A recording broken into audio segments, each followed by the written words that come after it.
patrol. Then I led a problem-solving initiative dealing with minority communities on the islands. Then I was the team investigator and did some detective work. Currently, I'm the recruiter for the police department. I also help facilitate the gay, lesbian, bisexual, transgender liaison committee, and also the Latina liaison committee with the police department. Okay, so what we'll do is just kind of open up the floor. Does anybody have any burning questions they want to ask so far? Anything that you came here today would like to know more about? They want the microphone? Anybody? Sure, go ahead. The recruitment, what does that involve? So they made me head of recruiting to get officers. And I mean, I can't say why the chief selected me necessarily, but I'd say, you know, we try to diversify and represent the communities that we police. And as a gay woman in law enforcement, you know, I'm a rarity, I would say. I also moved here from Los Angeles about 7 years ago. So, you know, there's a shortage now in all aspects of law enforcement to get qualified, competent officers that have the qualities that the citizens want to see. And so we're doing sort of new strategies with NCPD to try to attract different people from different minority spaces in order to represent the community. You know, and my goal for 2019 is to implement the ideas that we have and try to attract, you know, and have and sort of fill our gaps. But across the board, across the United States, law enforcement are having difficult times getting new people to come on and want to be in law enforcement. Why do you think that is, that you have trouble getting people? I mean, traditionally it has to do with pay. So, you know, it's always been one of the issues.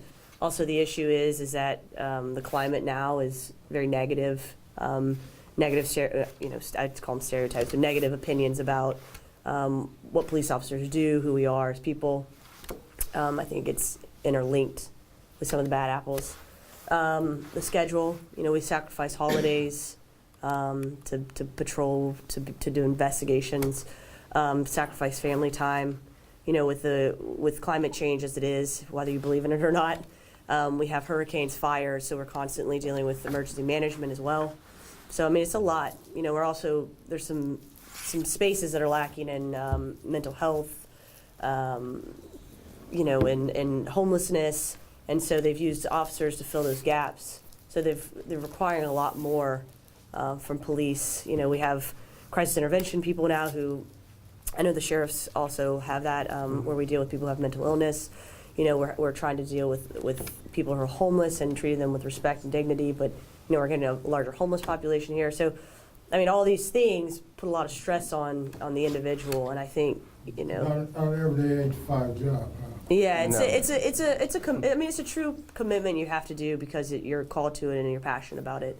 Also, the new millennial generation they like to jump from job to job. That's a traditional hello, and then I think also, you know, the job market's improved since, let's say, 2008 when the recession happened, and so people are having more opportunities. And I mean, you can get, you know, this is one of the only professions besides some other emergency management where you can get killed doing the job, or you can end up in prison if you make a bad decision. Mm-hmm. And so, I mean, it's a high risk, high reward in terms of an altruistic reward, but like low reward in terms of, you know, financial incentive. So. Yeah. Sure, go ahead. After I retired from the Army, I worked in her department. That was before she came up. I tell you, it is everything she says true. What you walk a tightrope. If you mess up, your department's got you. Fall the other way, you know, you're in trouble with the population. Okay, but I will say, they're always needing people. It's a really good job. After I retired, I've done a bunch of other stuff. You know, I was a truck driver, Greyhound bus driver for 2 years. But then I found my niche with, it was Chief Greenberg, with the old chief. Mm-hmm. He brought me in for a sandwich. He says, why you're not going before the board? Because usually when you get put in the police department, you go before a board, you know. Said, no, don't forget about the board. We need a Chinese guy right now. So they got out.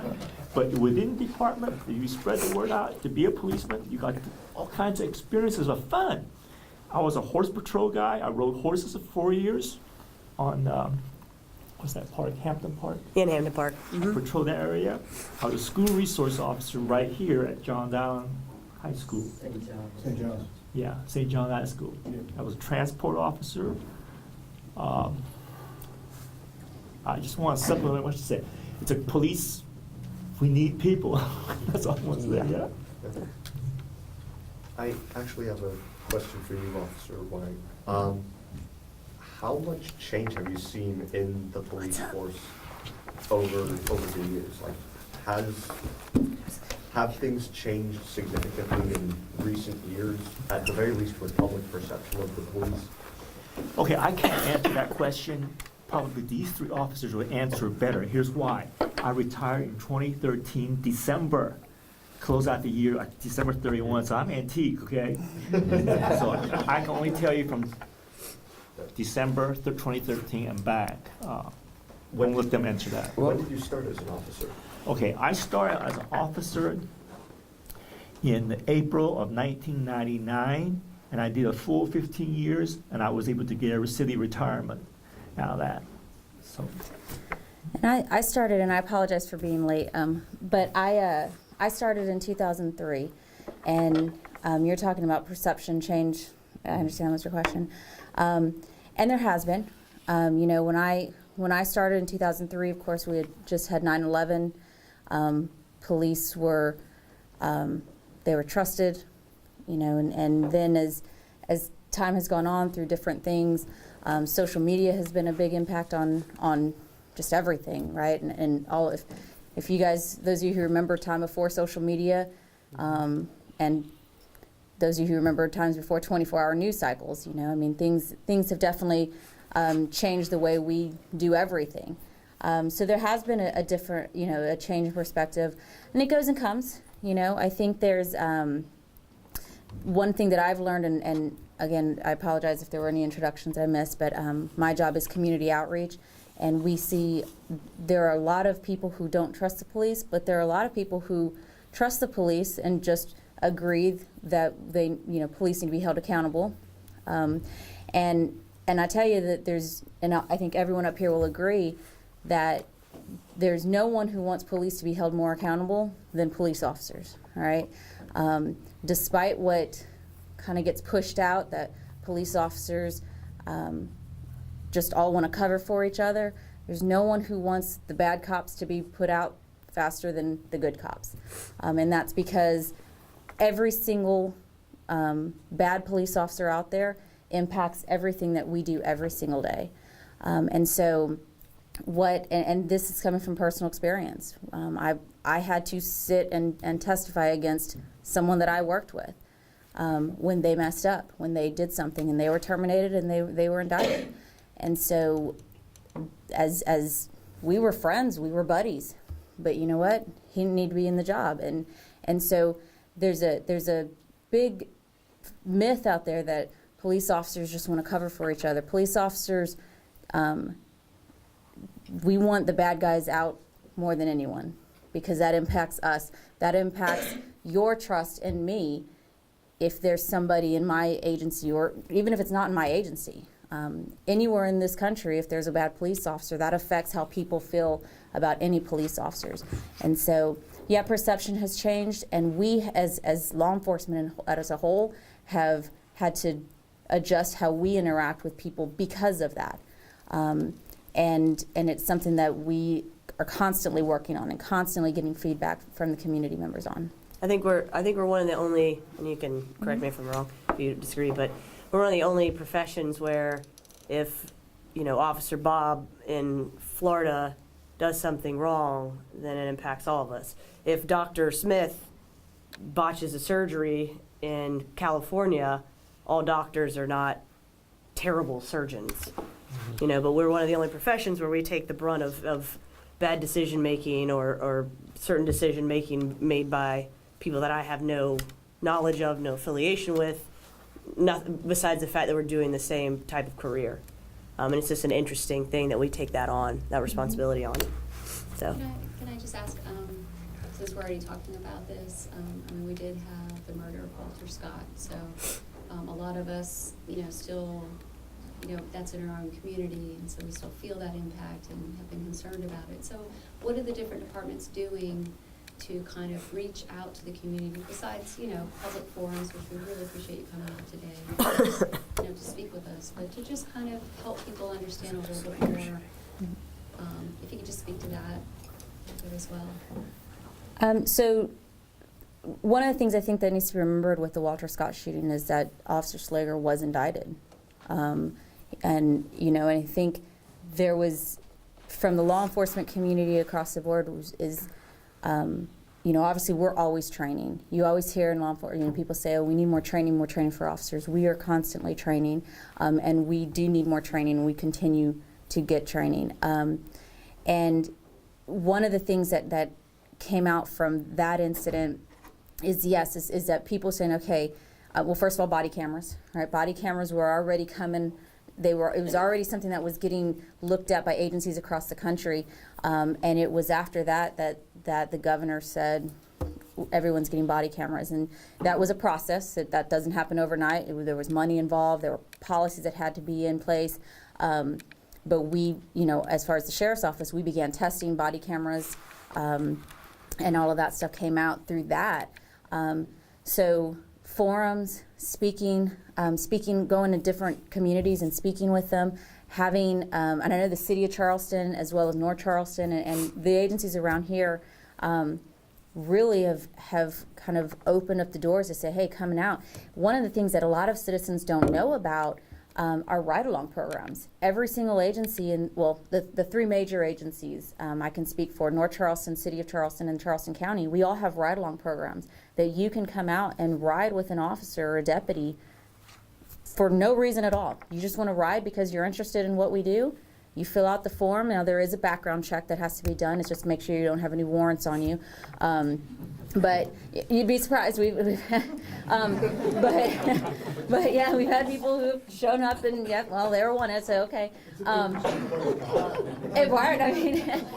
But we do that because we do get sensitive information, right? So as a police officer, if I'm in the car and I've got someone sitting next to me, as a citizen, you want to know that when I pull you over and I run your information, that I don't have someone who's going to use that information, because they don't get to see all of your personal information, but they're going to see your address and stuff like that, right? So it's for your protection as well. We want to make sure that we don't have someone in that.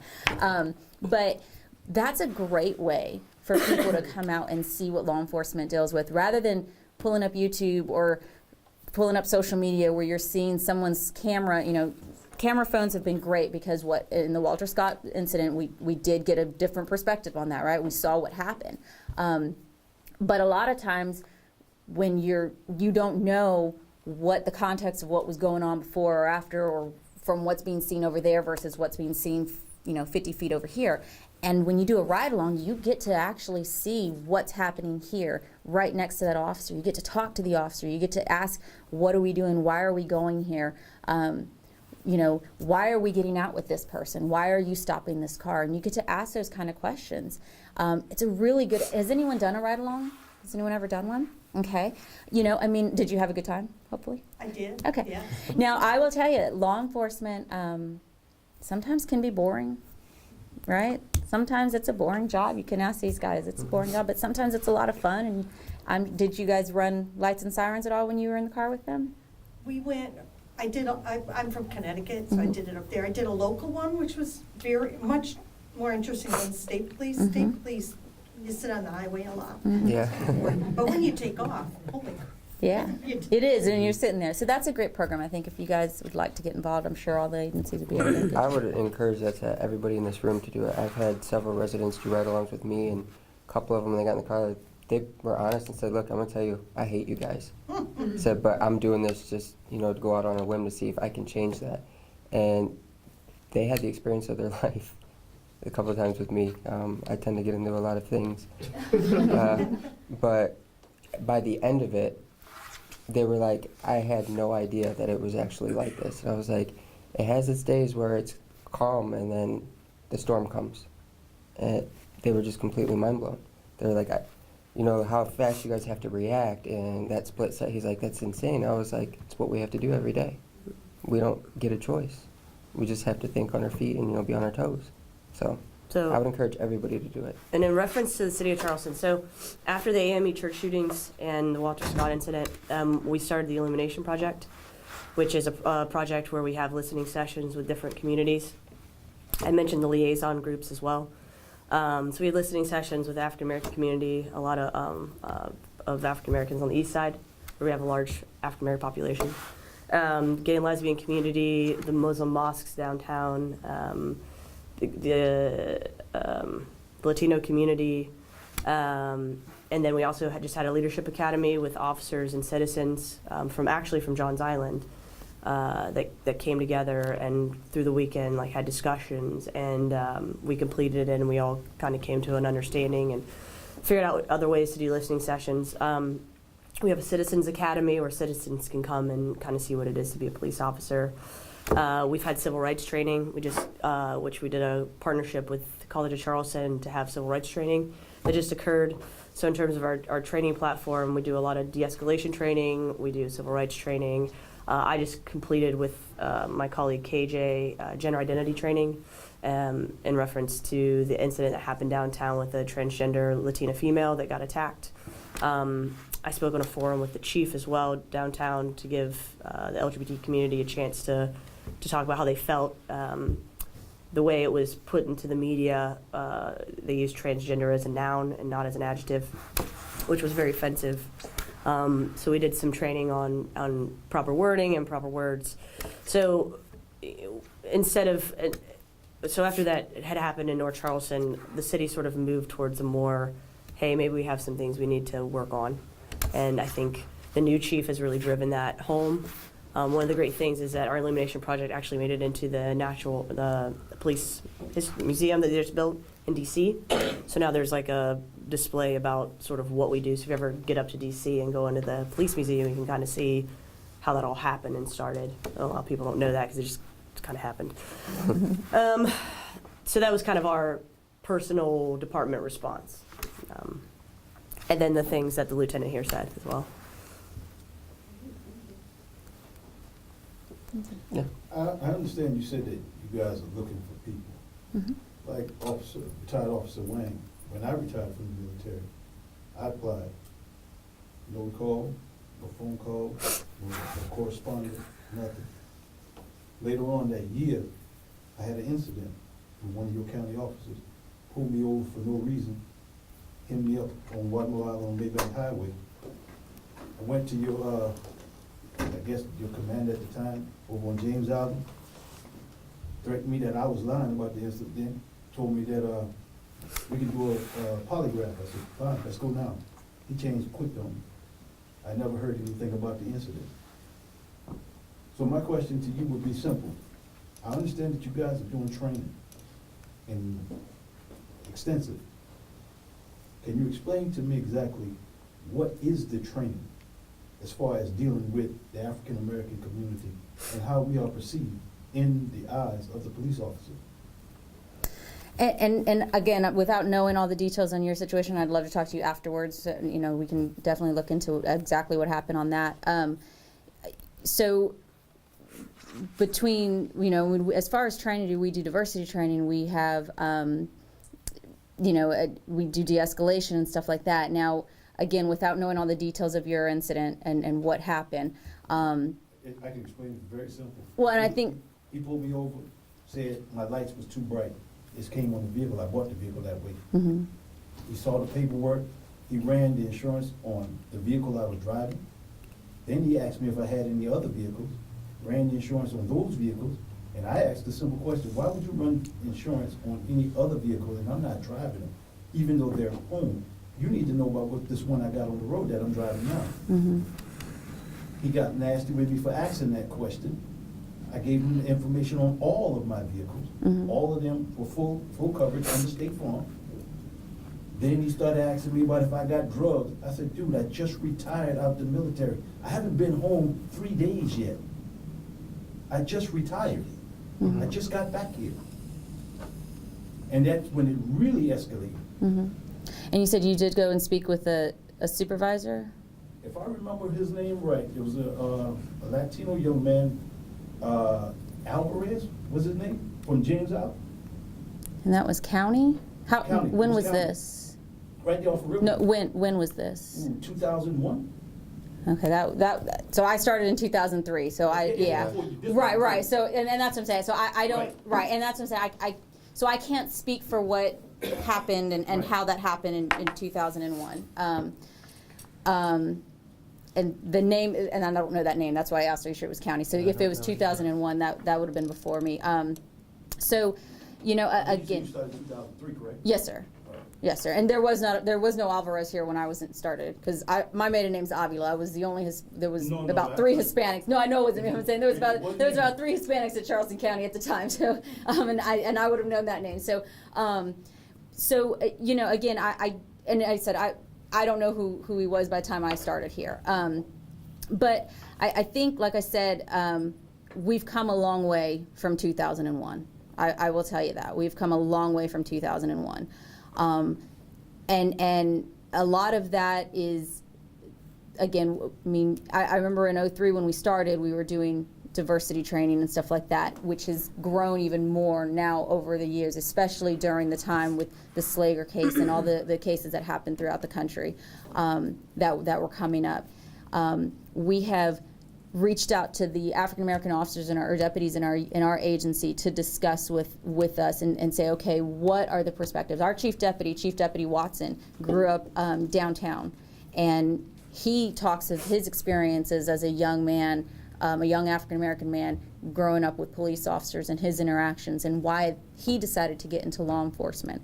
And he is one of the big leaders in our agency in pushing, okay, look, this is the perception, whether it is real or not. In other words, whether the Charleston County Sheriff's Office, I'll speak for our agency, we're not for the city, but whether Charleston County Sheriff's Office is a racist organization or not, the perception by people in the community is that there is that going on. And so that's what the important thing is. We can stand here all day long and say we are not, and then, you know, draw a line and then say we're not, and that's all there is to it. That doesn't change y'all's perception of what you think it is. And so if law enforcement across the board, across the nation, has really come to that, I think in the last 5 to 10 years, of saying, hey, you know what, we may think we're not, but the perception is. So if on this side of the line, everyone's saying, yes, you are, and on our side of the line, we're saying, no, we're not getting anywhere on that, right? And so that's where, again, the training would come in, and us saying, okay, maybe we need to stop saying, just no, we're not, and say, okay, help us as a community, help us understand what your feelings are. And again, Chief Watson has been a big leader in that, with the support of the sheriff, of course, of saying, hey, look, we need to look in these incidents, and when we have a complaint coming forward, we need to look at that and say, and the sheriff's office, again, I don't know how it was in 2001, but especially now what we have done is made it very easy to make complaints, and you can talk to a supervisor right there on scene. You can talk to a supervisor, you can talk to a supervisor that's working that night. You can go straight in and talk to IA. You can do an anonymous, an online complaint.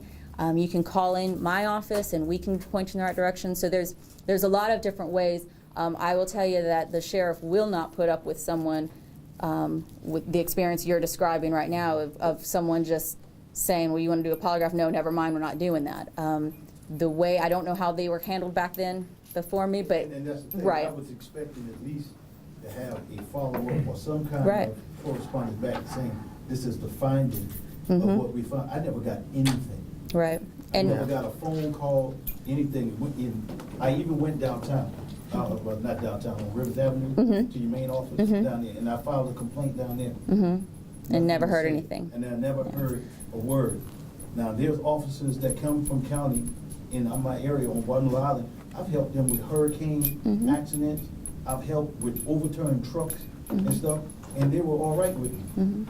So, but my perception is not the fact that all police officers are bad.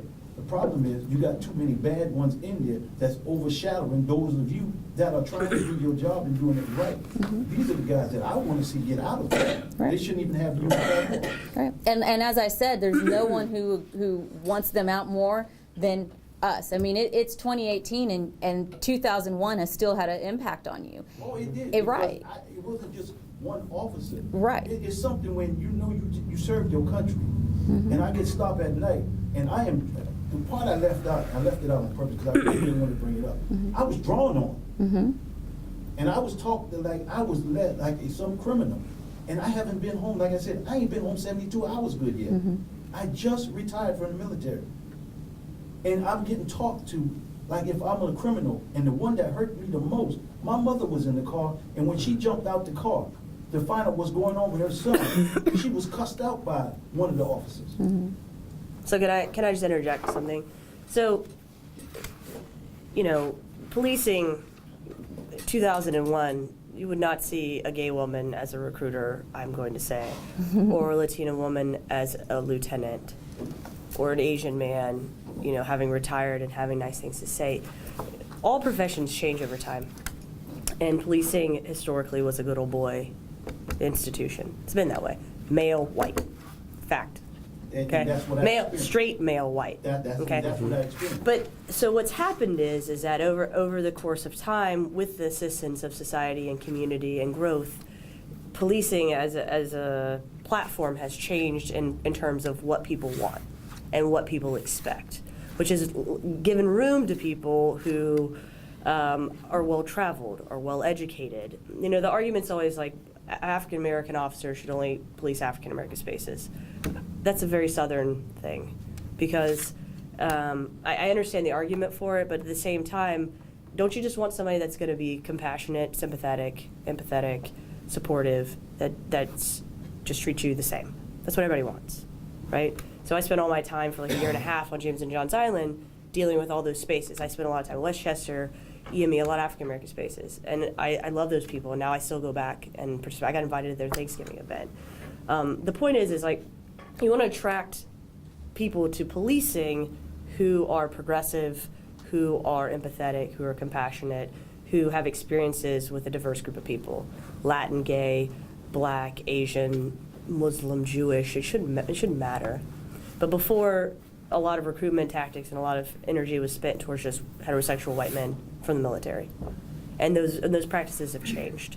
And what the county looks for, and I'm just, you can correct me if I'm wrong, but what the county looks for, what the city looks for, are competent, capable people who are going to police in a more progressive, like 2018 way, not the good old boy way. And the problem is that a lot of the upper echelon still hasn't retired out. And those things will happen. Like over time, those things are going to occur, and you're going to see the generation from her generation who started in 2003 taking over. And you are seeing it. I mean, that's why all these things are sort of occurring, is you're getting those people in policing now. So basically what you're telling me is we got to wait for the good old boy to die out. No, I don't think that's what I'm saying. What we're saying is that, right. That's what it sounds No, what So- I'm saying is we are impacting an institution that was never before impacted by such diverse thinking and culture. And this is what the community wants, eh, that diverse exactly. thinking. Exactly. But we need that diverse thinking up in the higher part of the And police it's department. it's going. I mean, I could speak to, I know her as a lieutenant, and she's excellent. We just got a female lieutenant in community outreach, Lieutenant Shyla Murray. We have a lot of African American women who are lieutenants with our department. Our deputy chief is a gay female. I mean, they are sporadically within there. It's just that the police culture as a whole has to catch up and grow into what it's becoming. And that's what's occurring. You're watching it. The South is just slow to change. But you can see it within, I mean, you can see it with just the panel sitting up here.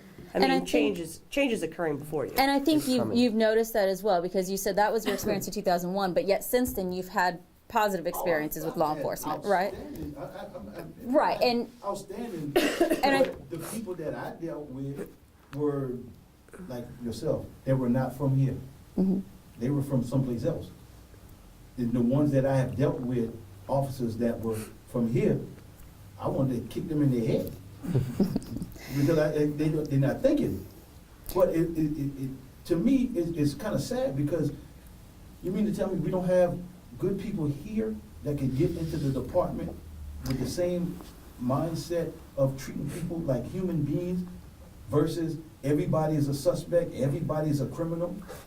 That's the part that I don't understand. Well, and I tell you, I will say this, because I'm in charge of recruiting for the sheriff's office. We have a lot of amazing people that are homegrown, South Carolina, grew up right here in Charleston. We do. We have a lot of great people. I don't think it, We do too. I was gonna say, I don't think anybody on this panel is actually from Charleston, No. but that's just coincidence. But we do have, so I will say this, I've been in Charleston since I was 18 years old. I'm originally from Texas, and if anyone's from Texas, you know you are always Texan, that's all there is to it. However, my family, 4 years ago, we met some people out in Columbia, and they asked where I was from. My family said San Antonio, and I said Charleston. To this day, and you're from Texas, you know, to this day, I get harassed by my family. I can't believe you said you were from Charleston. You're from Texas. Is that it? Okay. I'm from Charleston now. I've lived in Charleston much longer than I've lived in San Antonio. So, you know, but we do, again, as the person who's in charge of recruiting and hiring for the sheriff's office, we've got amazing people who are homegrown right here in the South, that are compassionate, that are amazing police officers. We've come a long way since 2001. We've come a long way since 2003. We've come a long way since 2013. And I will tell you, the people that are in place, I mean, just for the sheriff's office, we have 3 chief deputies at the sheriff's office. Chief Watson is an African-American man from Charleston, South Carolina. Patricia Garrison, Chief Garrison is a white female. I don't know where she's from, but I don't know if I don't think she's from Charleston, but she's a female. And then we have a white male who's in charge of the jail. So that's a diverse. We've got a woman, an African-American, and a white male. And we have, throughout the upper ranks, we have different diversities. And remember, diversity is not just race or gender, right? And we've got other things that we've talked about as well. And so law enforcement in general across the world is changing. It has been changing. It will always change because society changes, we do it. Our number one job is public safety. And that changes, right? I mean, we get new technology, we get different things we have to keep up with. And so I'm happy to hear that since 2001, you've had positive impacts or positive interactions with law enforcement. And one of the things that when I spent some time in internal affairs, when I would ask someone that came in and that said that, you know, well, this person did this, but I've had other positive experiences with law enforcement, is that I would ask that you, we'll deal with this problem. We can't deal with the problem in 2001, because if there was a gentleman by the name of Alvarez, he's not here anymore. I don't know who that is. But Is Harding still there? who? Officer Harding. No, sir. Yeah, I've never heard of that person name either. Trust me, I'll never forget him. Okay. That's one of those good ones. Okay, yes, sir. I'll So, never forget him. so neither one of those names are still with us. So, you know, I don't, thankfully, it sounds like so. Like I said, I think one of the things that we need to remember too is that, again, we're constantly changing. And I would encourage you to do a ride along. I mean, you've already dealt with these guys, but I would encourage you to do a ride along to see the good guys that we've got out there. I might also suggest, I'm taking the Citizens Academy downtown in Charleston. So you meet, I think, 6 weeks, and you meet all sorts of officers, and they talk about their programs and some of the training. Like you probably know that room they have with all the screens, and you hold a gun, which I think Shoot or don't like shoot. people did. It was amazing, and it turns around your perspective of what they have, like decision they have to make right away. But it would be a really good thing to Oh, do. and trust me, I have no animosity or no ill will for the police at all. Sure. Honestly. Because, like I said, I have had good experience with them. Matter of fact, until I retired from truck driving, I used to sit down in the morning with Torrey, Johnson, they used to patrol, I don't know if they still do, Hollywood, Red Top area. And I used to meet with them in the morning right there at the Speedway. Do you remember which Johnson that was? Yeah, which John? White fella, tall. Do you have blonde hair or brown hair? Blonde. Oh, blonde hair? Yep, he's still with us? I said, I can't tell nothing, we'll talk after that, because now I have to tell some personal stuff. Who we're talking about. But no, I sit down with them just about every morning. I see them when I pull up, and I talk to them, and we had a great experience. There was a young lady that used to patrol on Watermelon Island. I think she's now moved up in the ranks. I never knew her name. I helped her, like I said, with a couple hurricane accidents. Was it me? Okay, because I used to work the island, so. Trust me, you are definitely too small. Okay, gotcha, gotcha. Too small. Gotcha, This gotcha. young lady, well, please don't, I'm gonna get in trouble. She had a head about that big. We can talk after, okay. We can talk after. I want to Yeah. touch on one thing that you brought up earlier when you asked what specific trainings do we go through for Right. cultural diversity, and I want to talk about an experience I went through, and that's the name of it. It was called Cultural Diversity Training, and what they did was we had a 4-day classroom session, and they brought in people from all different kinds of backgrounds, you know, Black, Hispanic, Muslim, Jewish, everything, and let them talk about experiences they've had. And then they had, you know, them sit down with a group of officers and say, this is what we expect, and this is what offends us when you guys act a certain way. And it was very eye-opening for us because, you know, there were certain cultures where if you just stand too close to them, they're on high alert, they're offended, and, you know, they're ready to pounce, basically. I didn't know that until I took this class. They touched on a lot of different topics, a lot of different like symbols, different things that you could say, phrases that are offensive to certain people and certain religions. I knew none of that until I took that class, and it was very eye-opening, and it was very great. And there was a group of 65 of us that went through it, and it helped every single one of us when we went back out on the streets, because we knew now, like, I didn't know this type of behavior could be so offensive to somebody, and that's why we get a negative reaction out of them. But once we went through that, it was a lot easier to communicate and go into those neighborhoods and those communities and interact with people, and they respected us a lot more for it. Right. So that is something, there are a lot of departments around the nation that are implementing cultural diversity and those types of, you know, sessions. So to answer your question, what specifics that they do, that was one of them. Does anybody else have any questions? I wanted to know a little bit more about what are some of the newer things that you're seeing and things, challenges that you're having to come to meet, like say with, it's not really new because we've always, we're a country based on immigration, but like immigration or having to deal with non-English fluent speakers, you know, what are the things that you're experiencing? What are resources for those populations? I get called a lot for that. Mhm. I'm actually Hispanic now and I speak Spanish. So I get called to translate all over this county and sometimes Dorchester or Berkeley. I get used a lot. I know a couple other people in our department speak other languages too. They get used. It's a really good tool for us to be able to be out there, especially, you know, with the different Hispanic communities that are around here. You got Guatemalans or people from Colombia or Mexico, and it's very diverse when it comes to that. But they use a lot of us to go and talk to those communities, especially if there's a critical incident and the way that they respond. I responded to a stabbing incident, and it was a Mexican community. And when I got on scene, all the officers were like, we have no idea what they're saying or how to even handle them. And I was like, okay, so I went and I started getting information that we needed. And one of the moms had come up to me, and she was crying, she was upset, you know, rightfully so. And one of the things I did based off my family background was I prayed with her. That calmed her down, and once she was calm from that, the rest of the family started to calm down because Mama had Hancho. She was mellowing out.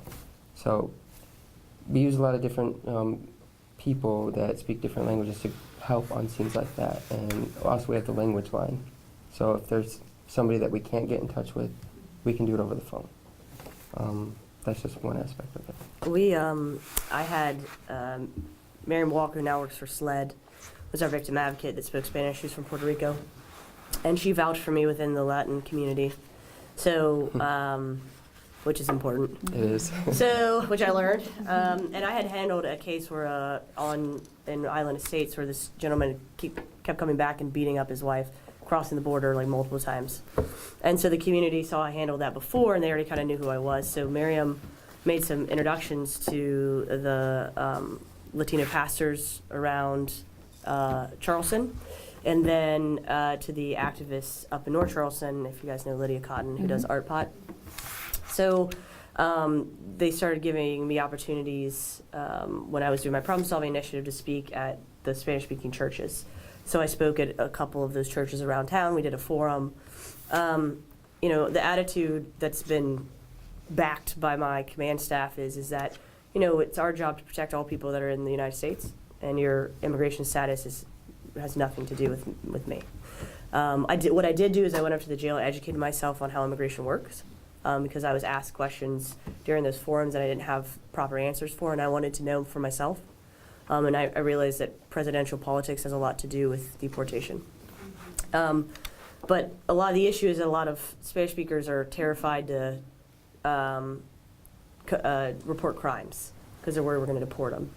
And so my big push when I speak at these forums and do these presentations, I always have a translator because I do not speak Spanish. Sorry, I wish I did, but I don't. Which hasn't seemed to stop me at all, which is great. But you know, don't let fear dictate your existence. Don't be terrified. You know, don't be a victim of fear, because that's really what you're a victim of.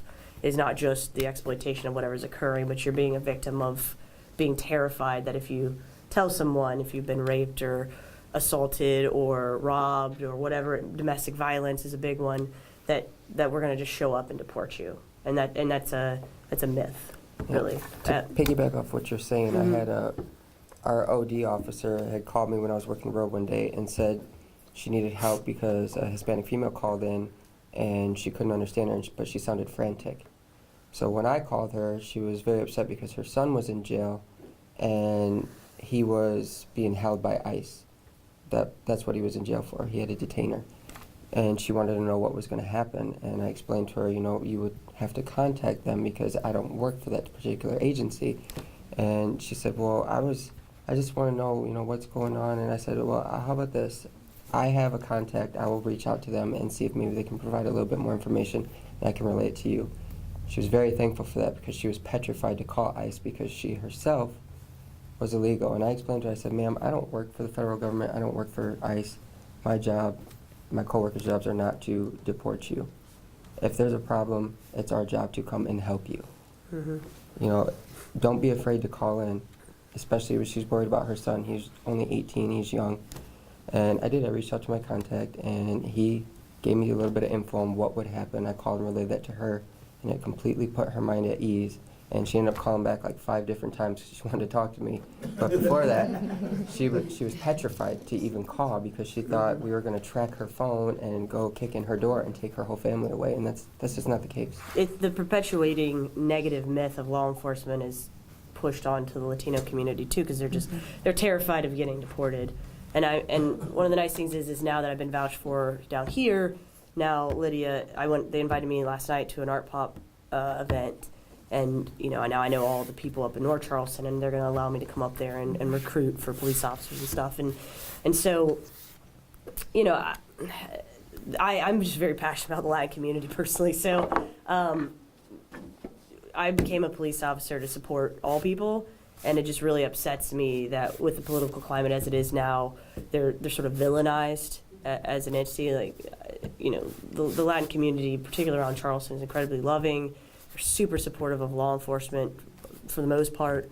You know, they just want to take pictures and with you and support you, and they're lovely. And I just really hate how they've been just stereotyped and criminalized just for their existence. And that's not new. When I was on the road, I got off the road in 2007 or 2008, and people were afraid back then, and people were afraid in 2015, and people were afraid. So the Hispanic community has, as long as I've been in law enforcement, has been afraid to contact law enforcement because they were afraid of being deported. The other issue that we came in contact with, or we dealt with a lot with the Hispanic community, is culturally what is accepted in their country versus what is not legal here. Domestic violence is a big one on that one. I grew up in South Texas.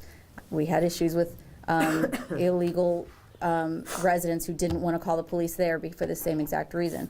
So, and I was arresting a Hispanic male one time who had just assaulted his wife, who she was strong enough to finally, I mean, she'd been going on for years, and this isn't specific to the Hispanic community.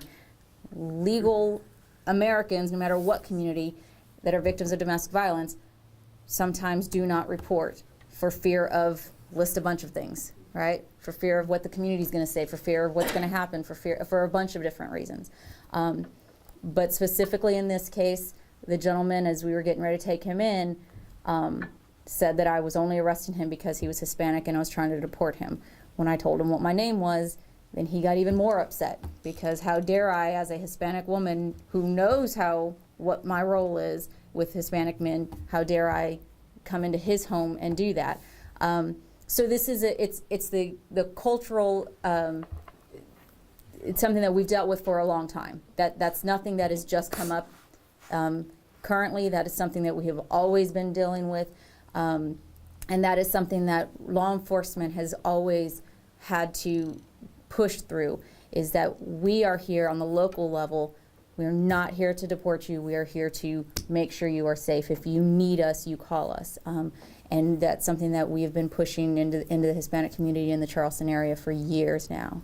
So, How yes, ma'am. long has domestic violence really been taken seriously by police officers? Domestic violence, well, I will tell you, and you can probably speak more back at how it was done in the day, but the stories go, the legends go, that back in the day, there was some street justice done by police officers to people who were abusing their spouses. That's all legends and stories and rumors. Whether that happened or not, I don't know. But I know that when society as a whole decided to say, hey, this is enough, that we can't do that. I mean, you guys know that in South Carolina it was legal to assault your wife as long as you did it on a certain day with a certain size weapon, right? Did you guys know that? So that very recently was finally taken out of law, okay? When society started putting their foot down and saying, we're not doing this anymore, we're not putting up with that, law enforcement, as Officer Cherry said earlier, law enforcement changes as society changes, right? The norms change as that. But I will tell you that domestic violence is not tolerated. Every agency in the Tri-County area, or at least in Charleston County, has a domestic violence unit, basically, or a detective that is they're all based on a grant that is focused completely and solely on domestic violence. And so it is something that we push. Every October is Domestic Violence Awareness Month. It's something that we don't just wait till October to do it. But domestic violence is something that is taken very seriously, because there are a lot of people in law enforcement themselves who are victims of domestic violence. And so, in the 70s, you could have wasted your nickel. Yeah. right, and a lot of and again, cultural norms were different back then as well. And so you in the 70s and prior to that, that was expected. And like I said, in South Carolina, it was a law that you could do it as long as there were certain standards put on that. Which, how many of you guys were surprised that was a law? How many did not know that? Yeah. So I mean, thankfully, society is changing and has realized the importance of making that something that we focus on. Because we also know that domestic violence doesn't just impact the adults that are involved. It has a major impact on the children that grow up seeing it, which then in turn turns into adult problems when they become adults. So yes. I grew up in a big domestic violence household, and that was one of the reasons why I wanted to get into this line of work. Thankfully, I didn't have children back then, but And based off my experiences and everything, it's serious. Time to call the police. Yeah, I can say at this day and age in law enforcement, DV is taken probably the most serious, because those are the most dangerous calls we go on. Yeah, I'm sure. This day and age. I mean, law most enforcement dangerous. is a reflection of what is important to the society that it polices. As much as we have, there's this controversy now around law enforcement represents the people. Because we enforce laws. We don't make the laws, we enforce the laws. And so what's important to the community and to the public tends to be what we enforce all the laws. Let's get that straight.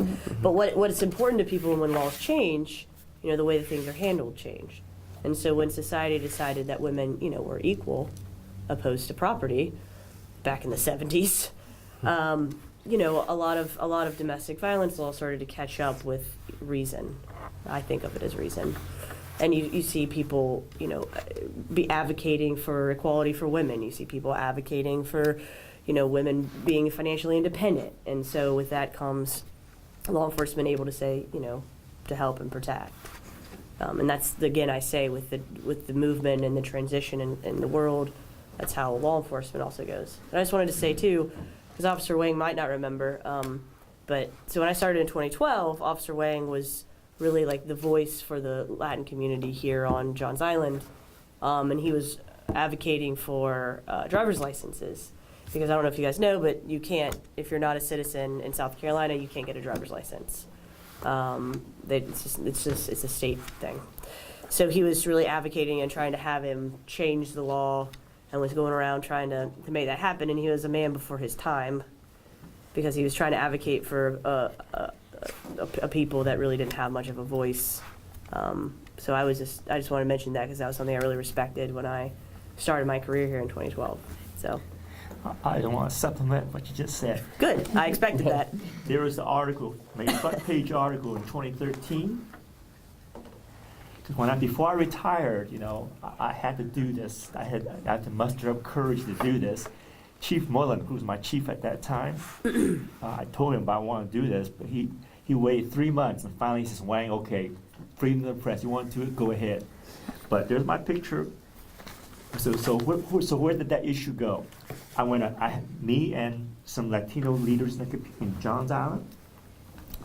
I had a personal meeting with Mayor Riley.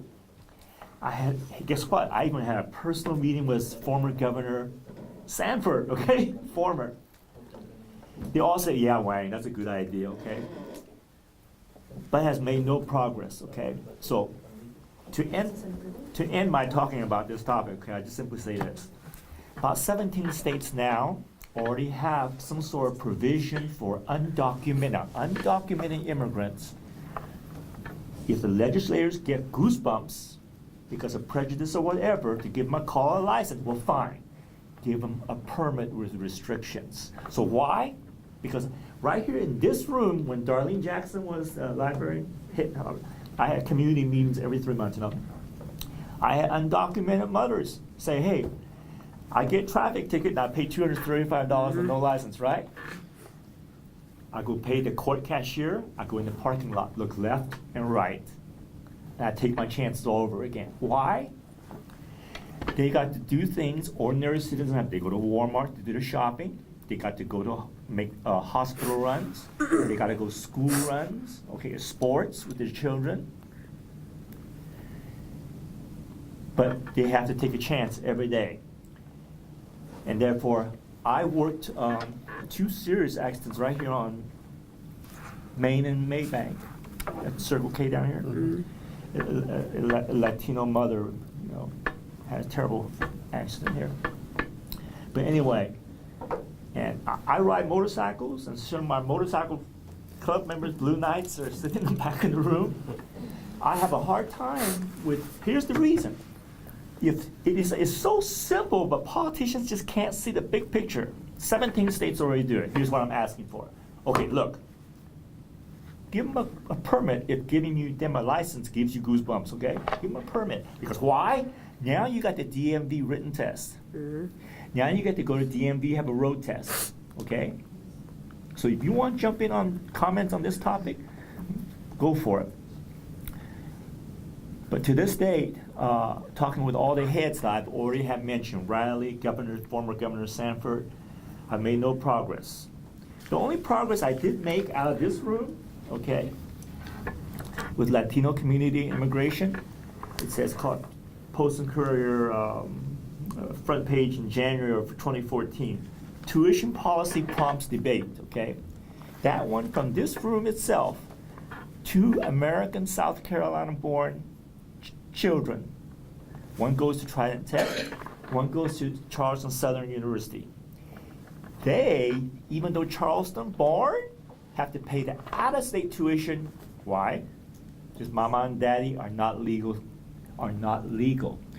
Well, and I don't know if I have any news media sitting in the room. I thank you for that. Your news article in Post and Courier got the attention of Southern Poverty Law Center, okay?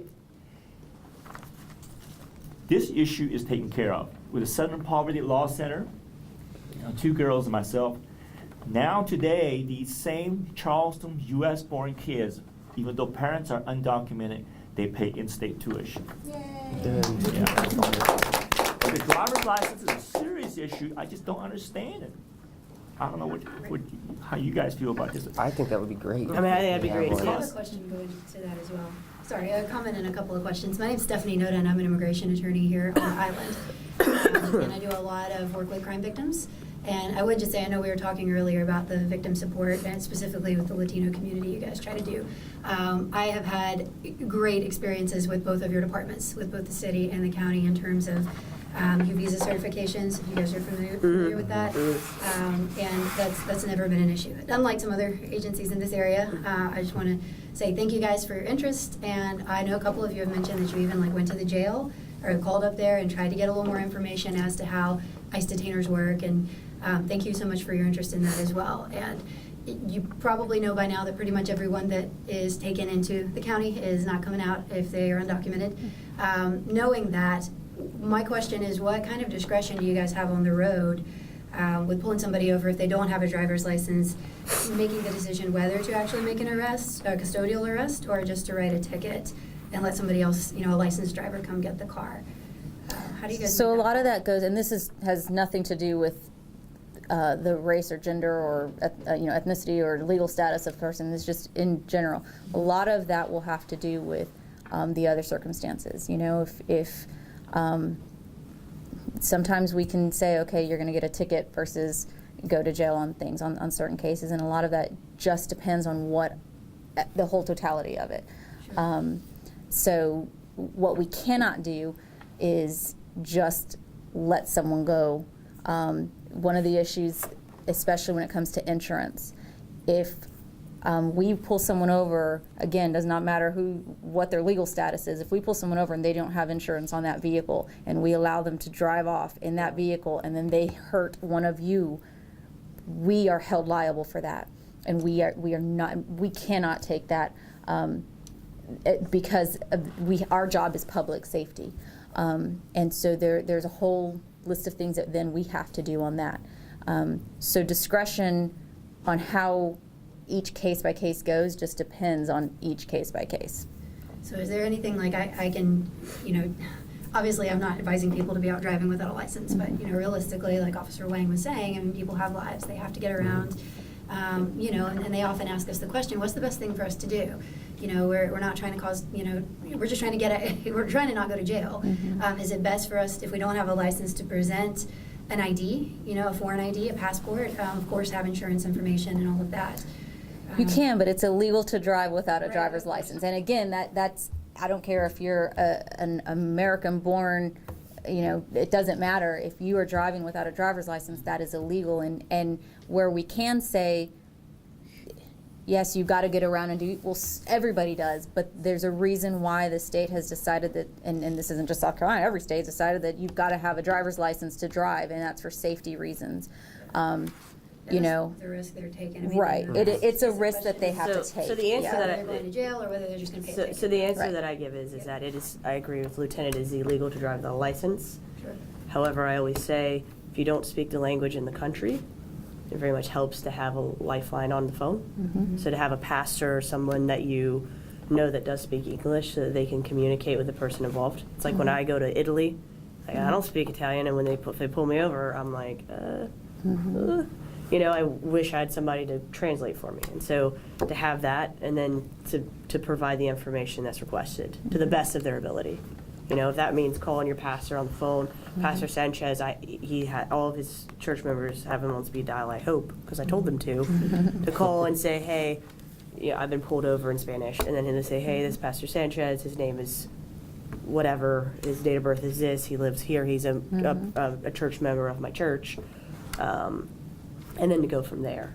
Because, like the lieutenant said, we're law enforcement. We have to, you're not allowed to drive without a license. Yeah. But the problem is you can't have a license in South Carolina unless you're legal. Right. And so that's not something I can control. But what I can say is provide the information that law enforcement asks for always have insurance, because a lot of Yes. the undocumented workers do have insurance. Right. They have insurance, their car's up to date. Mhm. That isn't typically the problem. The problem is they can't get a license. Right. So I agree with her, but I would also say that having a English-speaking lifeline and providing the information that's asked when it's asked, don't play games and lie and Sure. make it more difficult, may help the process move forward in Right. in an amicable way. It also makes, because if we, so there's also a time constraint on it, right? Like, if we can, like she's saying, if I've got someone that's pulled over that doesn't speak English, but they have someone that can translate for me, and I can say, hey, can you get me a licensed driver here in a reasonable amount of time? I can't wait for you to come from Edisto, because we have other responsibilities that we have to do. But if we can get someone within a reasonable amount of time, then let's get you going. And again, that's not just specific for the Hispanic community, that's for anybody. We can say, hey, look, it's got to be a reasonable amount of time. So, but yeah, that is extremely important to have someone that can communicate, because it's not, I would love for all of us to be able to speak every language out there, right? But we can't do that. And so if you can if you can tell them, have someone who can speak English, that they're able to get in touch. Because if he's, on the other side of the county translating for someone, I call my dad, because I don't speak Spanish, but I'll call my dad up and, put him on speaker and have him translate for me. It's But great that you do that. yeah, I mean, I love it. My dad loves it. It's great. But a lot of our deputies or officers don't have that option. So it's very important for them to have someone who can speak. And that's important anyways, because if it's a medical emergency, if it's not even a law enforcement, it's a medical emergency and we need someone who can communicate, they need to have someone that they are able to contact. So how do they register a vehicle and get insurance, but they can't get A lot of times they're not vehicles that are under their name. Under someone else's So it's name. somebody else's Somebody name. that a lives legal here? person? Yes, sir. Registered Yeah. vehicle. Yeah. Yes, sir.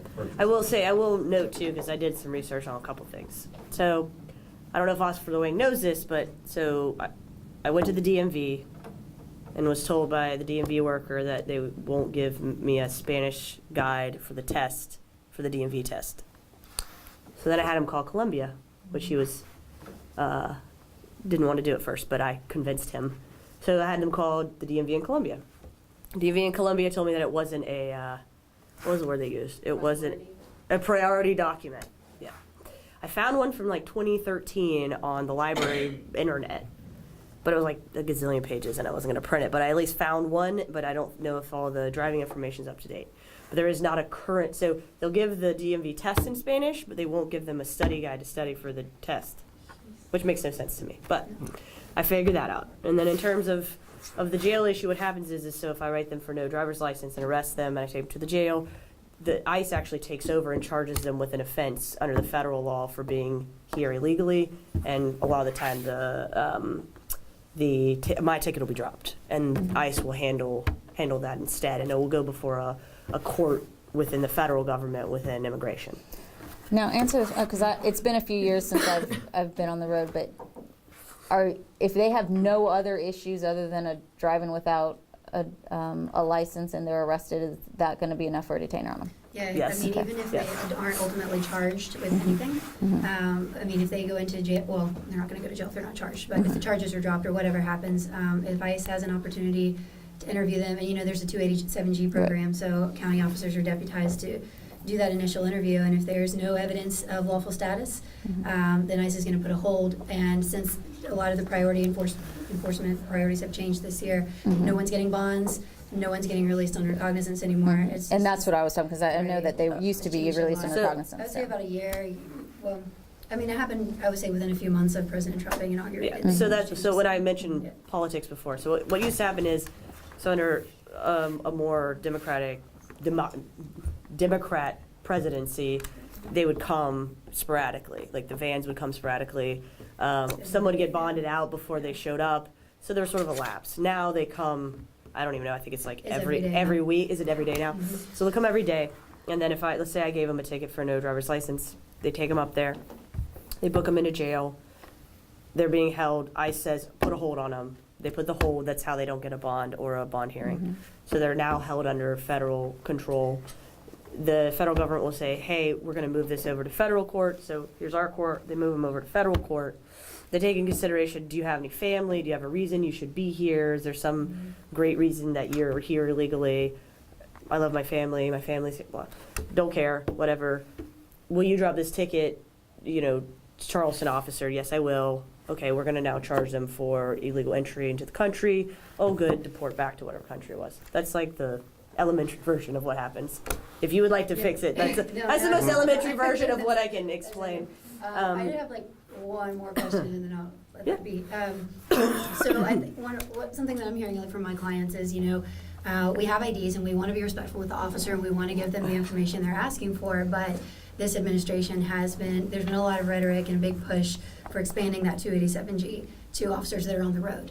And we know that hasn't happened in Charleston County, but I think a lot of folks are worried that it is going to happen and they don't know, in the moment, and they're concerned. And I know that there are immigration attorneys that are telling people don't use a foreign ID. If it's not a license from a state in the United States, don't present it because you're immediately confirming to law enforcement that you're not, an American citizen. And, like I said, as of right now, you guys are not performing immigration duties on the road, but that's something that has been pushed by this administration, so I think it's scaring people. So I guess it's better, I guess my question is for me, like, it's better to still advise people, present the documents, better to have an ID that's not from South Carolina than no ID. Right, and so, and here's the thing is not having an ID, having an ID just makes it easier for identification. And if you don't have an ID or you just don't give me the ID, then it just makes the process even longer. So now I've got to try to figure out your name, figure out who you are. And so you see what I'm saying? Like, it's just easier to provide that ID. I will tell you right now that as far as Charleston County Sheriff's Office goes, we're not in the business of doing deportation. We've got enough on our plate. And that was my other question. How do you guys personally feel about the to do prospect? that? I mean, so I think that comes to where, all of that stuff, when laws change, it comes down to us. We have to enforce the laws. That's all there is to it. Laws are here for a reason. Laws are here to protect. We are not, as Officer Cherry already said, we don't make the laws, we enforce the laws. If the community wants to change the law, then we push to make, the community changes the law, we enforce those laws once they get changed. Until then, our job right now is not to do immigration. We do what we do, and the federal government does what the federal government does. We are partnering with them. They are, that's as far as there are laws that we follow and protocols and everything that we follow. Our jail is a 287G, and I don't see that changing in anything. But as far as it being pushed to us at this point, that's not something that we're training to do. Yeah, So same with the city. My question is for Officer Wayne. I know you've been pushing for the permits you were saying. Yes. And my question is, have you ever tried to get that on the ballot, to get like a petition to kind of like force the hands of the legislators to actually act upon it? Okay, I'll give you a straight up answer. Number one, I don't know how to get it on the ballot. My rationale is, if I talk to Governor Sanford, former Governor Sanford, Right. I talked to a famous Mayor Riley.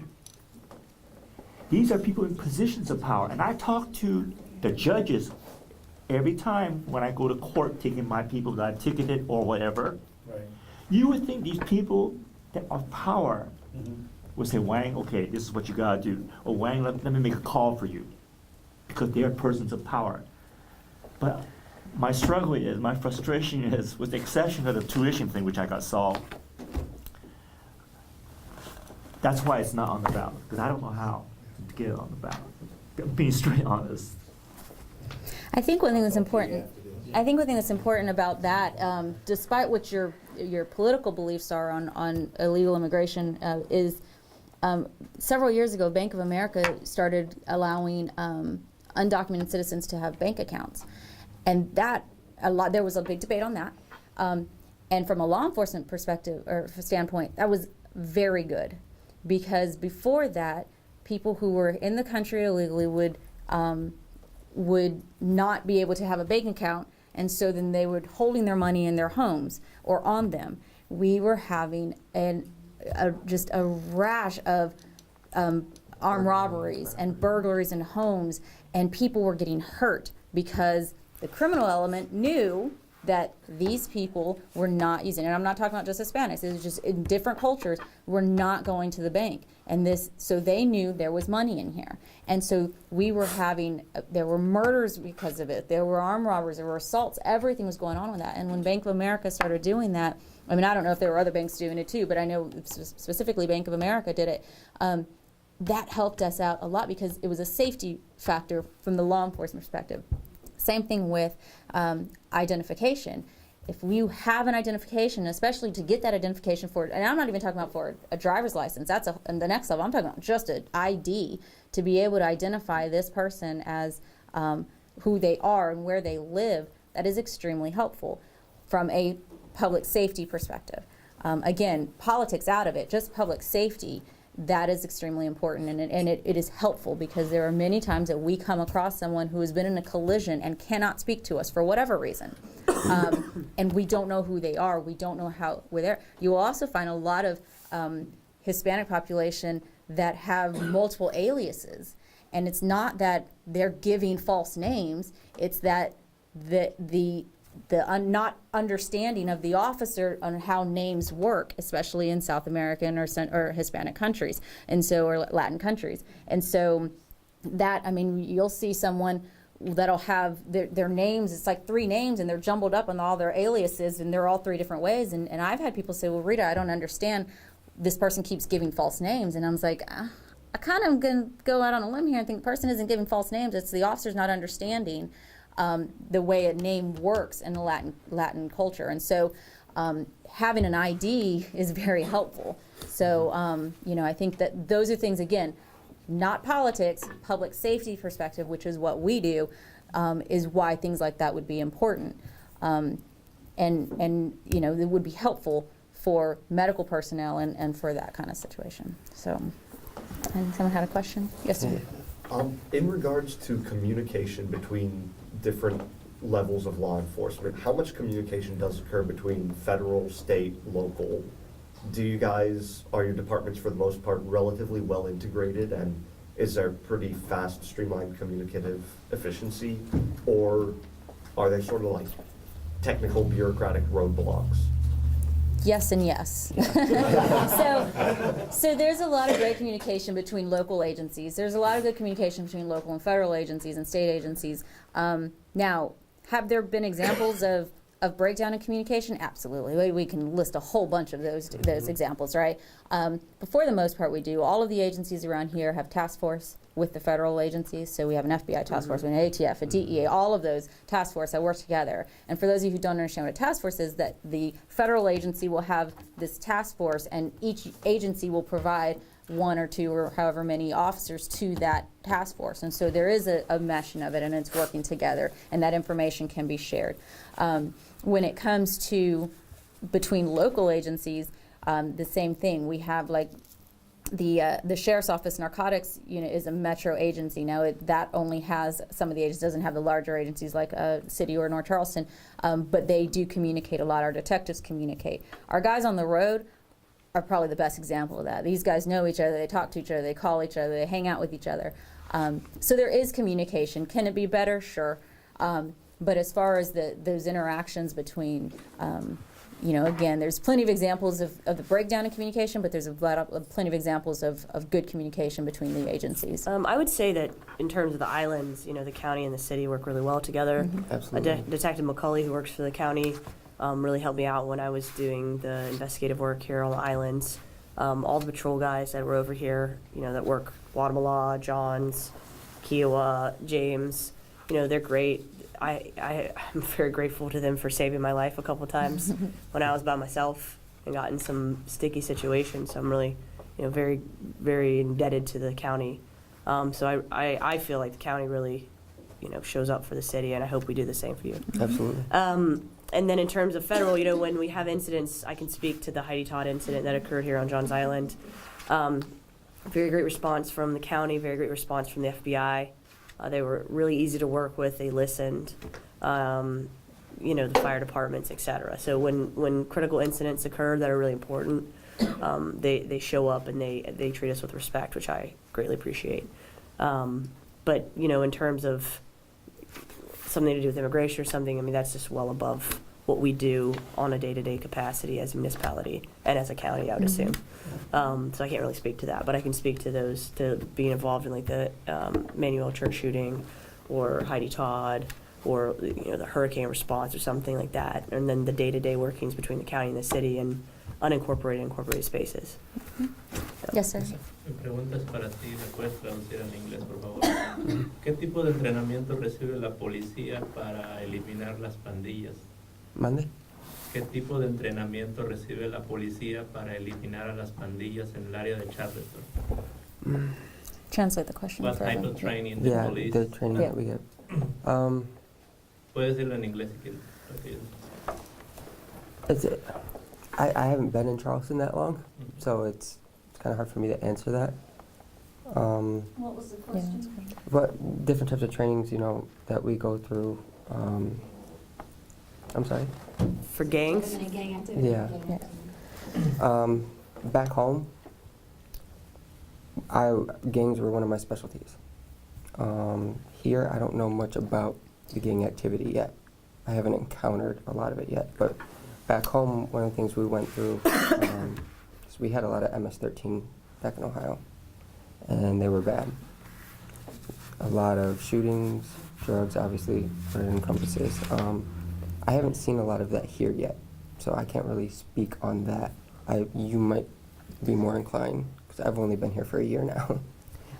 So as far as training goes, our jail has an entire gang intel unit that works closely with our detective office that has, we have a detective assigned to do gang activity or gang intel that works very close with Homeland Security's with their gang intel.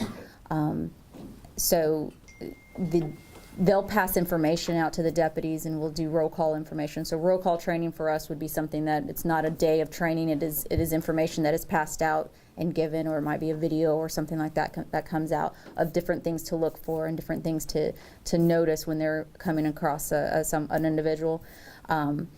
So like I said, our jail has an entire unit that they start gathering information when we do have people that come into the jail. That works closely with our detectives and with HSI, who will go out into the communities and have that information. So for the county, that's when a lot of our training gets pushed out through those roll calls, through that information. so we have CIU, which is the Intel division that keeps track of, you know, I know that there's some stuff that happens over on Island Estates, for example, with some gang stuff occasionally. In South Carolina, there's no gang law. Like in California, for example, like if you get out and you affiliate with someone in the same gang, it's an actual law you can be charged with. That doesn't exist here. But the local like patrol people for the city, for example, like there's a group called the Island Guerrillas that function on James Island, and so throughout the years, I've documented who they are and what they do, and I built a little flow chart and we've passed that down over generations, but they're not a recognized gang. And in terms of recognized gang and that kind of behavior as if it was Los Angeles, we don't really have that.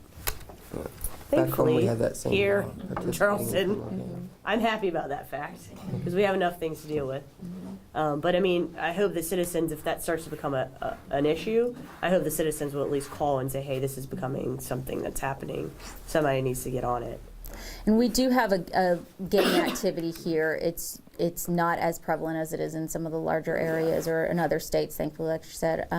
But again, a lot of that is stuff that is documented through the jails as they come in, and they look at tattoos, they look at that, and you know, gone are the days that most people are out wearing bandanas and flashing colors that way. They're doing it other ways now, and so those are things that these intel units that share information with the different agencies and everything that they look for and they document and push out. And the county handles the majority of that because they're in charge of the jails. Right. The city and municipality has nothing to do with Right. jails. That's all the county. Any specific number that we can call if we see any gang activity or something? 911? Where do you, it depends on where you live. So where do you Well, live? Here on Johns Island? Do you It live in still the county or do you depends, live in the city? So if you see gang activity, you can call the administrative line for our dispatch unit. And you can pass that information on to them. And again, if it's something you're seeing right now, if it's something that is just kind of ongoing that you want to pass on, again, depending on what, like as she was asking, where do you live, what jurisdiction you live in. If you live in the city of Charleston, you can contact the city of Charleston. If you live in the county of Charleston, you can contact us, and we would pass that information to the correct people. Yeah. But if Same you with me. see it going on right then, you can, and it's an emergency, you call 911. If not, you can call the administrative line for our dispatch center, which I'll have some paperwork to pass out that you can get that number off of there. And that's the non-emergency line. You can call and give that information, and the deputies or police officers, and it doesn't matter where you live, as long as you're in Charleston County, you call that number, and they will send the correct agency out to that. Because we had an incident, I live in Island Estates, Mm-hmm. and we called one time because somebody sprayed the fences. I took a picture. Oh, you took pictures? Mhm, I did. So you know what I'm talking I about. do. You mean that back like cut through back there Yeah. where the fence goes like that? Yes, I took a picture of it. We never received any answer about that. I didn't really have an answer. I had to take the picture. I submitted it to CIU. This was in the past, so I don't know if it's the same incident, but Same, yes. it's the same. So I took pictures of it and I submitted it to the CIU unit, which just documented it, but I didn't have any behavior to attach the vandal. It was a vandalism. So I didn't have any behavior to attach it to. And then let's say like that had happened and then we had a shooting and they spray painted the body with the same spray paint. Okay, well I have something to attach that to, but you know, through my years in Island Estates, like I know which houses have certain people within them that say they're claimed to be certain things. But until incidences are sort of brought together and we have something to investigate with under that auspice, that I don't, all I can do is document what's going on and say this is happening. Same way with like island gorillas. Like I can tell you who half of them are. I can tell you where they live, who their mamas are, who their aunt is, who their cousins are. I can tell you all kinds of things. But there's nothing I really do about it unless they do individual crimes. Because combining them does nothing because there's no law that says, well, if they do this many crimes, then they're a gang and we can punish them. All I can do is document the things that occur. Does that make sense? So we have that picture. I took the picture of it. Don't you worry. I walked out there with my phone. I took the picture and I submitted it to CIU, and they should have it like in a database. Okay. And I think that's a good segue into understanding what law enforcement can and cannot do with certain things. One thing that we hear a lot of is, hey, I reported this and nothing happened. Or I reported it and the guy didn't go to jail, or why hasn't this person been arrested for, or why hasn't someone been arrested for the assault or the murders? We get it a lot. There are certain things that we have to have before we can make an arrest on someone. I'll tell you a personal experience about a homicide that I worked. We know who did it. We don't have the evidence to arrest the person.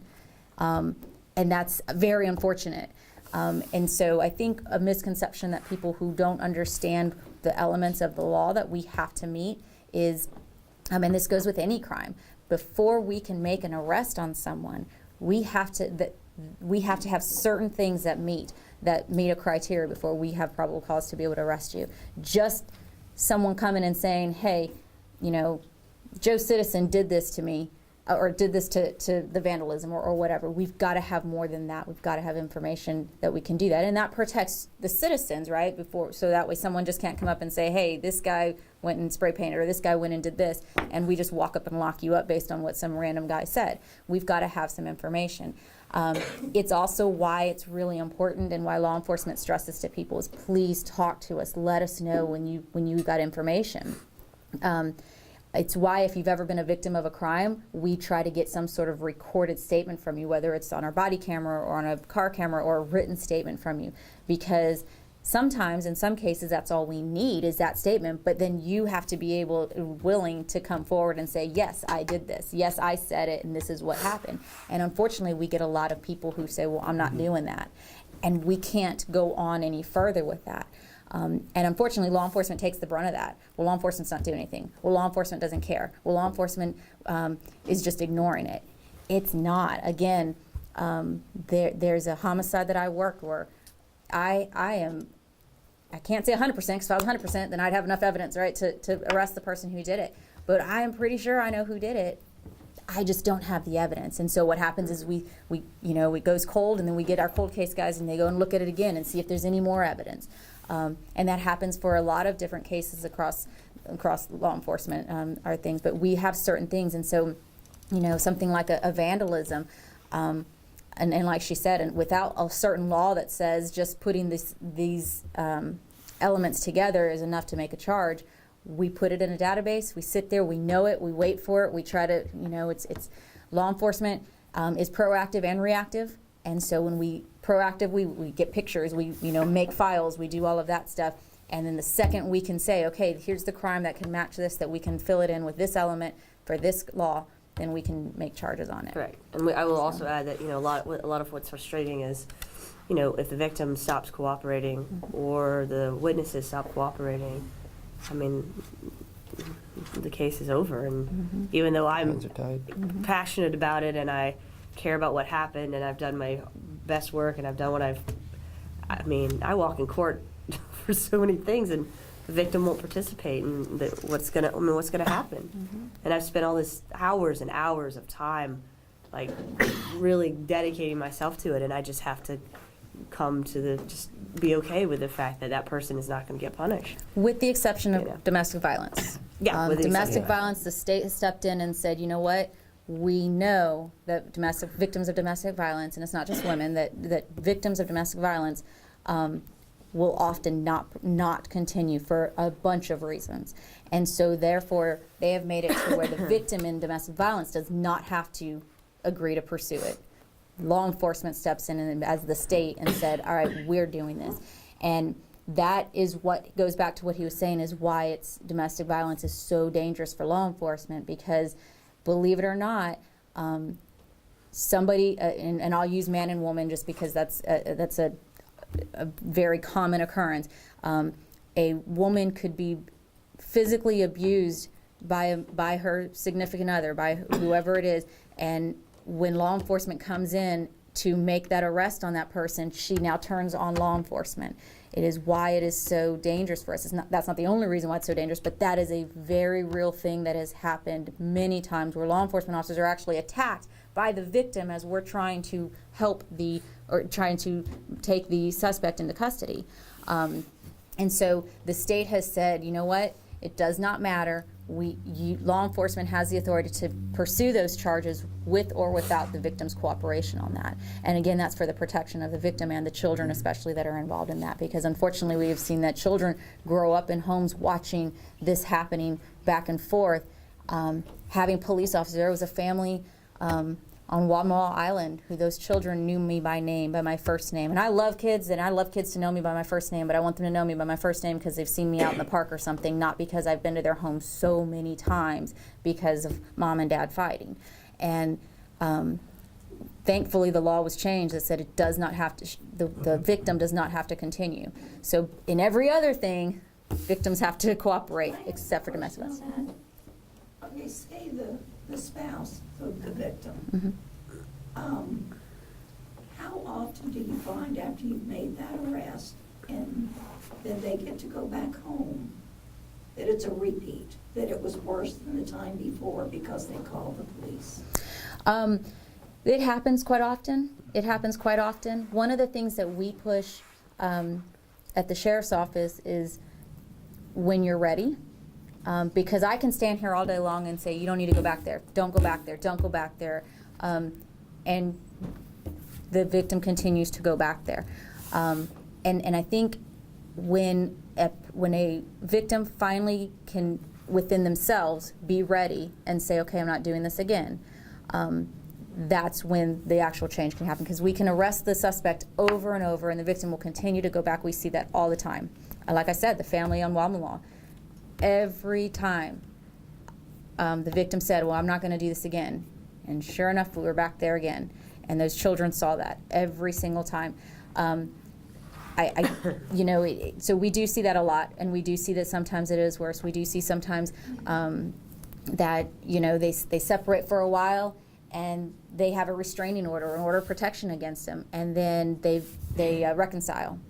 Now, and that's another thing. If you have an order of protection, if the victim has taken out an order of protection against the suspect, and then the victim decides, well, that's okay, we're going to work things out, that doesn't make that order of protection go away. So, you know, if Deputy King and I are in a relationship and I decide, I get the order of protection against him, and then I decide, no, I'm going to take him back, and Officer Cherry comes to the home, and I say, oh, no, it's okay, we're good. I'm going to jail. You're He's going to jail. Yeah, he's because going her to jail. hands are tied. She has to take him to jail. And we get that a lot, where, well, I'm working it out, and And they get very upset. very upset. Because, you know, for a bunch of reasons. And of course, the suspect is usually like, well, wait a minute, they allowed me to come back here. They were fine. They called me. Here are my text messages. Look at this. Doesn't matter. That court order is in place. It's just like a warrant. We don't have the authority to say, all right, we're not going to do this today. We have to. It's a court order. If we don't enforce that, we are in violation now, and we can face charges. So I'm sorry, I'm not going to jail because you guys decided to work it out today. Like, you've got to go. Just because you worked out doesn't mean, oh, just kidding. Yeah. Doesn't We happen. also offer a lot of resources through victim advocates, alternatives to home. And so does the Sheriff's Department. I'm talking in general with these two agencies. To try to facilitate a way for the victim to not have to go back into that space. I don't mean to interrupt you or anything, but being a victim of that myself, I can tell you that it takes at least 6 times or more before a woman, and I'm just talking women, I don't know about men, before you get the courage to go because of fear. Because that man will come back to you and tell you how worthless you are, what things he can do to you. Nobody would touch you. Nobody would want to be around you. You're worthless. And you feel so big or so small that it's just very painful. Yeah. So it's hard. It is, and that's why we said when you're ready, because again, we can stand up here all day long and everybody can sit around and preach to the victims and say, what are you doing?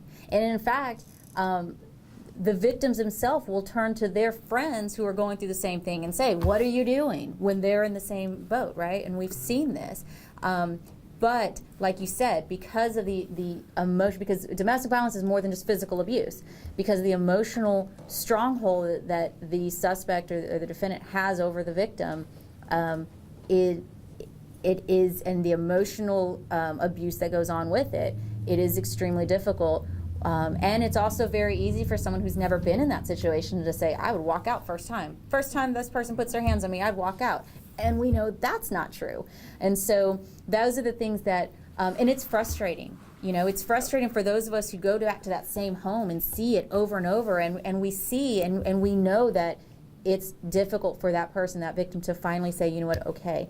And that's why, like I said, we stress, when you're ready, we've got all of this ready for you, but you have to make that step. Yes, sir. I've been to some information meetings with you guys, but I must admit, this has been one of the most informative ones that I've ever been to. So my question is very simple. How often do you guys do this, and when can we expose this to more people? This is my first one. with We've never had the Charleston. joy to do this all together. Yeah, so Yeah. I've done First time we've I've done actually one with discussed. North Charleston before. We've done some, and I think the agencies are starting to kind of do this more, because especially in areas like this where we are so, you know, you might be or City of Charleston, but your neighbor's Charleston County, right? That happens all over in West Ashley, Charleston, and everything. We just did an illumination project that she was discussing this week, where it was city and county. We've done panels where it was county and North Charleston. Deputy King here, this is his first time coming with me on one of these, so Hi. I was able to grab him real quick to bring him with me on this one. He doesn't know this yet, but he's going to be assigned to a lot more of these. It is something that the individual agencies do on their own. I like when we combine agencies, because it does bring the different perspectives on it, but it also, that way we don't have to say, well, this is just City of Charleston, and if you were here and you live in the county, they're like, I don't know what the county's got. So we do work together a lot on those. Yes. For those of us that might feel moved to do this, is there someone we should write about our experience today and the fact that you were all combined? Right. That's great. In support of So here's the deal. library for So hosting? the City of Charleston's Community Affairs Lieutenant, and I'm the County of Charleston Lieutenant Community Murray. Affairs, Lieutenant, she and I work really well. We've been friends. We were both on the road together years ago, so we've been friends for a long time. If you want to write to the sheriff and the chief and tell them how much you appreciated this, that's awesome. But I will, since I'm here, I will get with Lieutenant Murray and get with her, and let's plan these again, I'll tell and her, you know, we get with that. Library as well. Yeah, I mean, this is because part of this is the by the library. library. Yeah, I mean, we that- did not come to the library and say, "Hey, the library invited us." So I think they deserve the applause on this one. Thank you so much, because I told you guys we were gonna ask some hard questions today, and you still came out and have been so open and honest about your experiences and what you do for the community. And for you guys for spending your Saturday, even though it was beautiful, to come and really just kind of ask questions that you've been wanting to know, to challenge yourself about some things as well. I know that the main library downtown is going to be hosting more of this series starting in January, maybe some other locations. You know, we would love to do more of this as well. Will the So- library start a petition to get illegals? I don't know if the library can start. Thanks, my mother. We need 135,920 signatures for a constitutional amendment and a little over 100,000 to get a referendum on the ballot Right. in 2 years. Well, but I do think that's great that this is a community effort to see an issue that needs to be addressed, and if we can spark that here, then let's do that, absolutely. And I think that's, to piggyback on that, I think what's important is while we are wearing this uniform, we cannot get involved in politics, right? That is because, and that's for everyone's protection, right? Because you don't want police officers to be partisan. So we cannot be involved in politics. So it's very important that the communities get together and say, hey, this is what we want. And I think something like this, there's pros and cons in it, sure, but that's something that the communities can take, and then we all vote. So the communities can take and say, hey, let's put this to a vote and see what the people of South Carolina want. But unfortunately, again, that has to come from the communities. It cannot come for the, and I From law can't speak from the enforcement. city, but as from No, the no, sheriff, it's- we cannot, yeah. although the sheriff is an elected official, your police, your deputies are nonpartisan for a reason when So we are- are in this so are the uniform, and you're police. off, you know, So are the the police and deputies are nonpartisan for a reason, and that's because our job is to protect everybody. But Officer Wayne, you retired, right? So he's retired, so he's on, Basically, in this, we can support you on your efforts. Yeah, what we could do is, we do have another meeting here at 4:00, so we'll have to. I'm gonna leave get my now. stuff out. But Oh, anybody okay. who wants to go into the library and just sit down at the table. Can you leave it? talk Well, about- No, I've got stuff. Before everybody goes, I Oh, just want okay. to say one thing to all of you, because this has become a pretty recent topic of discussion.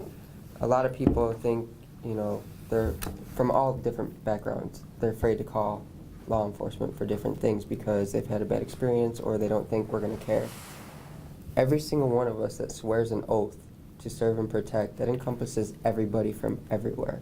We don't get to dictate who it is that we serve and protect. We serve the community. We serve all of you. So don't be afraid to call us if you need us for anything. Or you can email, whatever. We can't dictate who we serve. It's everybody. Well, now you know us too. That's the thing, is Yeah. putting a face to the concept of law enforcement.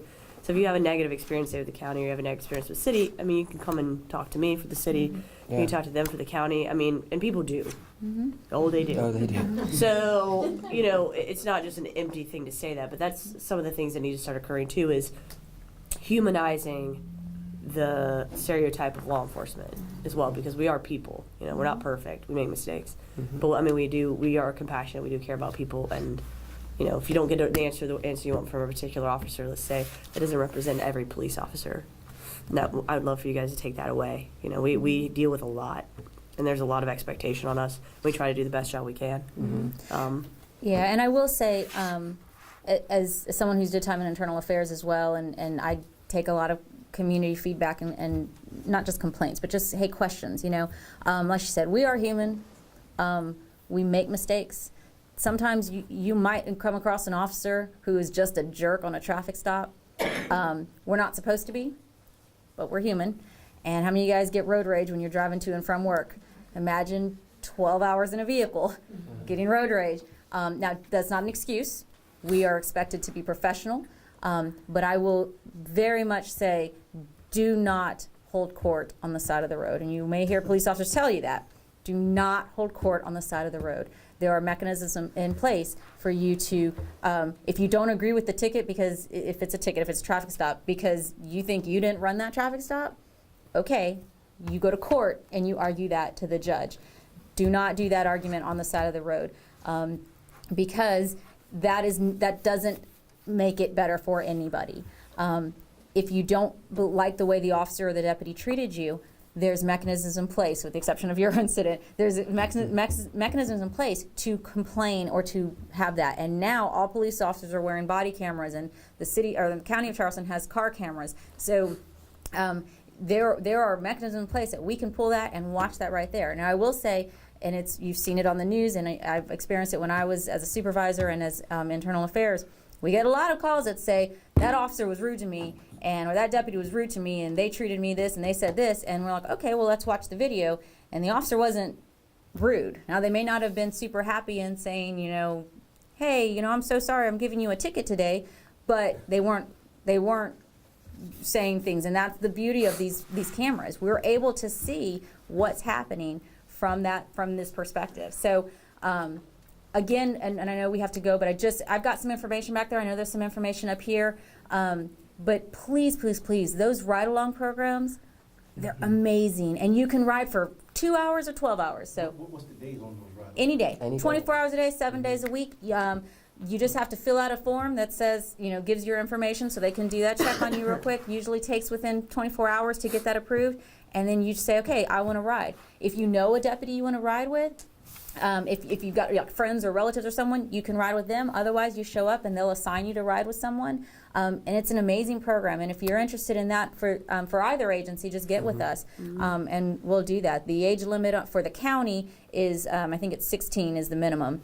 But again, you ride for as many hours as you want, and you go and have a good time. And I would suggest doing it with more than one deputy in more than one area, or you do it in your area if you want, but more than one officer or deputy, so you get the different perspectives. You can kind of see different days. Some days are boring, some days are fun. Now, there are some times that they will tell you, hey, I got to let you go because I can't take you to this call, right? I mean, if it's a hot call, we're not going to have a ride along with us if we're going to an active shooter, right? We're going to drop you off, make sure you're safe, and then we're going to go. But it is a way for the citizens to be able to see what we deal with and how we deal with it. And like you said, those shoot or don't shoot things, and the split-second decisions we have to make every day. It's just a perspective that our agencies have opened up to the public and say, hey, come on in. We want you to do this. Thank y'all so much for being here.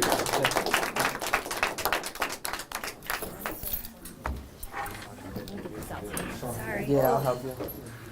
Come on, brother. Where in Ohio are you from? 'Cause I'm Toledo. from Columbus. Toledo. Okay. Do you know? Okay. Do you have any family in the Columbus area? Because I have a Not friend. anymore. I used to, but not anymore. They all moved to like LA, Vegas. Okay. But I used to have family in Columbus. I've got a bunch of friends with the last name King who are also involved in law enforcement. My actual last name was Marco.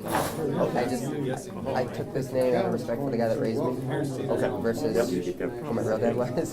So, but vice versa, there were some families down there. So, but I mean not anymore. Like I said, they all moved. Yeah.